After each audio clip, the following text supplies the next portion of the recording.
देखिए this is your opinion, मैं अगर इस चीज़ को थोड़ा सा इस पे बात करूँ, मुझे ऐसा लगता है कि एक और वजह भी है कि हमारे प्लेयर्स अच्छा नहीं भी परफॉर्म करते हैं तो भी वो डोमेस्टिक में नहीं जा पाते हैं। एक तो हमारा कैलेंडर कुछ इस तरह से होता है कि हमारे पास बहुत ज़्यादा क्रिकेट है, I agree with that point. लेकिन नंबर 2 एक और चीज़ मैं इसमें ऐड करना चाहूँगी, आई थिंक कि हमारे पास रिप्लेसमेंट भी नहीं है उतनी स्ट्रॉन्ग कि व्हाट विल हैपन कि अगर आप बाबर आजम को कहते हैं, हमने ट्राई भी किया, हमने उसके ऊपर हम लोग कामरान गुलाम को लेकर आए, अभी देखिए साहिबजादा फरहान बहुत अच्छा परफॉर्म कर रहा है। एक साइम अयूब इंजर्ड हुआ, हमारा मतलब सारा कुछ खराब होगा कि हम स्पिनर कहीं से ला रहे हैं, मिडिल ऑर्डर में किसी और को डाल रहे हैं।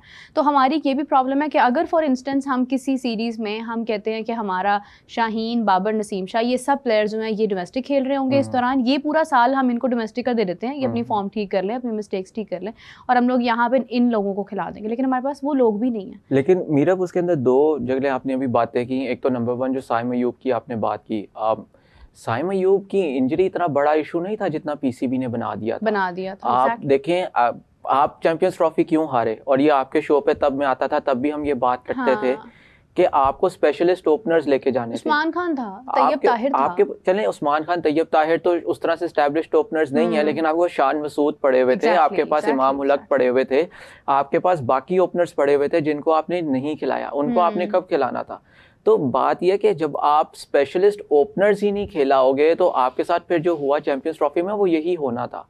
इसके अंदर कोई ऐसी बात नहीं है। जहां तक आपने बात की कि जी अगर आपके इंटरनेशनल प्लेयर्स को let's suppose you send them for 1 season in domestic cricket, आपके जो टॉप टियर के लड़के हैं, अगर आपको कोई इश्यूज नजर आ रहे हैं सब, मुझे अमीर ये बताएं पाकिस्तान की डोमेस्टिक क्रिकेट का स्टैंडर्ड इतना खराब है कि क्या वो वाकई ही वहां पे जाके सही हो जाएंगे? मेरे मुंह की बात छीन ली, तो यकीन करें। आप मुझे ये बताएं ना, आपके तो प्लेयर्स इस वक्त sort of they are stuck between a hard place and a rock, कि वो कहाँ पे जाके फिर सही हो। अगर let's suppose third point actually में जो हमारा एक प्रॉब्लम है कि अगर आपकी डोमेस्टिक क्रिकेट का स्टैंडर्ड इतना अच्छा है, मेरा नहीं ख्याल, क्योंकि मैं ये बात इसलिए कह सकता हूँ, एक तो नंबर 1 मैं डोमेस्टिक क्रिकेट बड़ी क्लोजली काम भी करता रहा हूँ, मैं कवर भी करता रहा हूँ।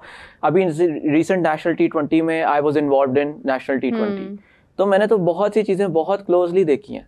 तो अगर आपका एक ऐसा क्रिकेटर है, लेट्स सपोज, अब लेट्स नॉट नेम नेम्स, लेकिन अगर कोई एक ऐसा आपका इंटरनेशनल प्लेयर है जो कि पिछले 6-7 महीने से अगर नहीं अच्छा खेल रहा, वो तो डोमेस्टिक में जिस तरह की क्रिकेट हो रही है वो वहां पे जाके 200 मार लेगा आराम से वनडे में, या 100 मार लेगा T20 में, फिर आपको वापस लाना पड़ेगा उसको। आपके डोमेस्टिक क्रिकेट का स्टैंडर्ड भी वो नहीं है कि जहाँ पे लड़के जाके यू कैन कंफर्टेबली से कि ये डोमेस्टिक में गया है। जिस तरह इंडिया में श्रेयस अय्यर गए थे, रणजी ट्रॉफी खेल के आए, सैयद मुश्ताक अली ट्रॉफी खेल के आए, ईशान किशन को उन्होंने वापस भेजा उसके अंदर, और फिर वो आए और फिर अभी चैंपियंस ट्रॉफी श्रेयस अय्यर ने जितवा दी इंडिया को। He was I think first और second highest scorer for India. तो आपकी तो उस तरह की क्रिकेट है ही नहीं जो हम कंपैरिजन कर सके। इसलिए मैंने कहा कि जो जनरल क्रिकेटिंग डिस्कोर्स है, Pakistan doesn't fit in that. देखिए बहुत सेंसिटिव और बड़ा टेक्निकल और बड़ा ट्रू पॉइंट है कि आपकी डोमेस्टिक ही वीक है। हम लोग इस पे बहुत बात करते हैं, लेकिन जिस तरह से आपने क्लैरिफाई किया ना पॉइंट्स को, कि देखिए कोई जाकर अगर खेलता भी है तो वो क्या खेल लेगा, वो तो परफॉर्म कर देगा वहाँ पे, वो तो प्रूव कर देगा अपने आप को। जब उसके बाद दूसरी कंडीशंस आएंगी, जब मुश्किल हालात आएंगे, तो फिर वही सारी मिस्टेक्स रहेंगी। साहिबजादा फरहान का मैंने जिक्र किया, कैसे देख रहे हैं Sahibzada Farhan? I think he is in a great touch, brilliant touch. उनके साथ थोड़ा सा एक इंटरनेशनल क्रिकेट में जो मसला था वो ये था कि उनको ज़्यादातर न्यूजीलैंड और ऑस्ट्रेलिया में खिलाया गया। ऑफ कोर्स वहाँ पे कंडीशंस मुश्किल होती हैं। पहले उन्होंने मेरे ख्याल से डेब्यूट T20 का 2018 में किया था अबू धाबी में। फिर उसके बाद उनको जितने भी मैचेस मिले वो इधर ही मिले, ऑस्ट्रेलिया में या न्यूजीलैंड में।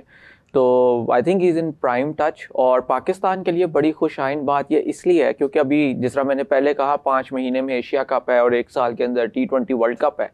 आपको एक ऐसा ओपनर मिल रहा है जो कि आप you have been searching for, जो तेज़ी से ऊपर रन्स करे, who is not afraid to take risks.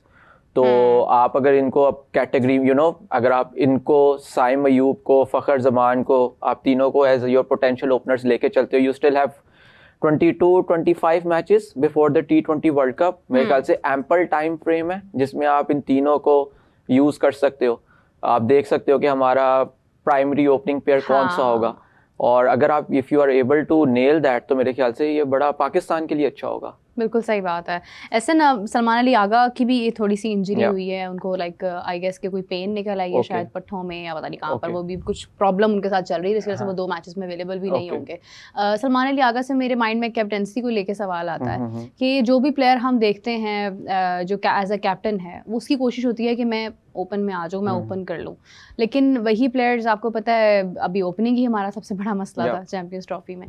Middle order में क्यों हमारे पास कोई जगह, किसी भी जगह पर, किसी भी प्लेटफॉर्म पर, PSL में, डोमेस्टिक में, दूसरी सीरीज में हमारी वो जगह फिल नहीं हो पा रही कि मेरे को अच्छा बैट्समैन मिल जाए जो मिडिल ऑर्डर संभाल ले हमारा। देखिए, जब आप T20 क्रिकेट की बात करते हैं तो उसके अंदर बहुत रेयर होता है कि आपको मिडिल ऑर्डर मैचेस जितवाए। उसके अंदर आपकी, क्योंकि ज़्यादा बॉल्स देखें, एक जिस तरह अगर आप बाबर आजम की बात करते हैं या विराट कोहली की बात करते हैं, AB डिविलियर्स जब थे या क्रिस गेल जब थे, ये लोग क्यों ओपन किया करते थे? बाबर और विराट तो बेसिकली स्पेसिफिकली वो मिडिल ऑर्डर में खेलते हैं, 1 ड्रॉप और टेस्ट में वो 2 ड्रॉप खेलते हैं। उसकी रीज़न ये कि T20 क्रिकेट में बॉल्स बहुत कम होती हैं, 120 बॉल्स हैं, तो आपके जो बेस्ट बैटर्स हैं आप कोशिश करते हो कि उनको मैक्सिमम बॉल्स मिले। तो इस वजह से ये ओनस आपके टॉप ऑर्डर के ऊपर होता है कि वो आपको मैच जितवाएं। जो आपका मिडिल ऑर्डर है, it's more of a finisher, वहाँ पे रोल होता है। ये ODI क्रिकेट की तरह वहाँ पे कोई आपको एंकर करने वाला या उस तरह से नहीं प्लेयर मिल सकता जो आपको लेके गेम को लंबा जाए।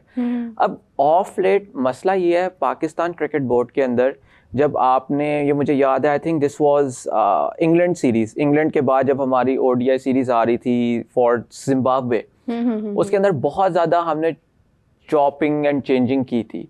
और जब आप इतनी ज्यादा चॉपिंग एंड चेंजिंग कर दो, मैंने उस वक्त ट्वीट भी की थी ये बात कि ये अभी, हाँ जी बिल्कुल, जब आपने इंग्लैंड को हराया उसके बाद जिम्बाब्वे का टूर था, फिर साउथ अफ्रीका का टूर था, तो मैंने उस वक्त ये ट्वीट भी की थी कि आई डू अंडरस्टैंड कि पाकिस्तान जो है या पाकिस्तान क्रिकेट बोर्ड या team management, they want to turn the page, they want to move ahead, but this is not the right way to do it.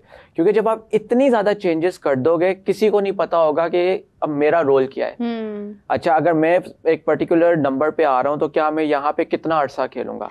आप देखें, जहां पे भी दुनिया के अंदर एक नए प्लेयर को लेके आया जाता है, उसको इस तरीके से लेके आया जाता है कि उसके अराउंड एक्सपीरियंस्ड प्लेयर्स होते हैं ताकि उसको वो क्वेश्चन करें इंटरनेशनल क्रिकेट में। पाकिस्तान में ये नहीं होता। आप पाकिस्तान में न्यूजीलैंड जा रहे हो तो आप 2 बॉलर से डेब्यू करा देते हो, 3 आपके पेसर्स खेल रहे हो, उसमें से 2 आपके डेब्यूटांट्स हैं या 2 ऐसे प्लेयर्स हैं जो जिनके सब पीछे ज्यादा क्रिकेट नहीं है। Same goes for the top order. आपको पता है Mohammad Haris is not in form, आप उनके साथ हसन नवाज को ओपन करा देते हो, who is playing cricket, international cricket for the first time. So, अगर आप, then a lot of criticism on him. तो वो देखें, क्योंकि अब अगर यहाँ पे आपने हसन नवाज के साथ फर्स्ट ऑफ ऑल, एक तो मुझे ये चीज़ समझ नहीं आती कि आप दुनिया में अपने प्लेयर्स को टीम्स डेब्यू उस कंडीशंस में देती हैं जहाँ पे वो सूटेबल हों। जिस तरह अगर किसी, आपने पाकिस्तान के अगर एग्जांपल ले लें, आइडियली पाकिस्तान में आपको अपने बैट्समैन को डेब्यू पाकिस्तान के अंदर देना चाहिए, और ओवरसीज अगर आप जहाँ पे आपको पता है सेना कंट्रीज में जा रहे हो, वहाँ पे आप अपने पेसर्स को डेब्यू दो या एशियन कंडीशंस के आप स्पिनर्स को डेब्यू दो। हम उल्टा करते हैं। तो आप तो प्रॉपर प्लानिंग पाथवे अपने प्लेयर के लिए आप एडजस्ट ही नहीं करते, तो वो फिर जाहिर बात है इट ऑल बॉइल्स डाउन। एक तो वो प्लेयर भी ऑफ कोर्स, क्योंकि वो फर्स्ट टाइम इंटरनेशनल क्रिकेट खेल रहा होता है, डोमेस्टिक क्रिकेट का जिस तरह हमने बात की वो स्टैंडर्ड नहीं है उतना अच्छा, और एक गैप एग्जिस्ट करता है। एक तो उसके लिए वहाँ पे परफॉर्म करना मुश्किल हो जाता है, सेकेंडली उसके आगे पीछे कोई प्लेयर भी नहीं होता जो उसको क्वेश्चन कर सके, जो लेके चल सके।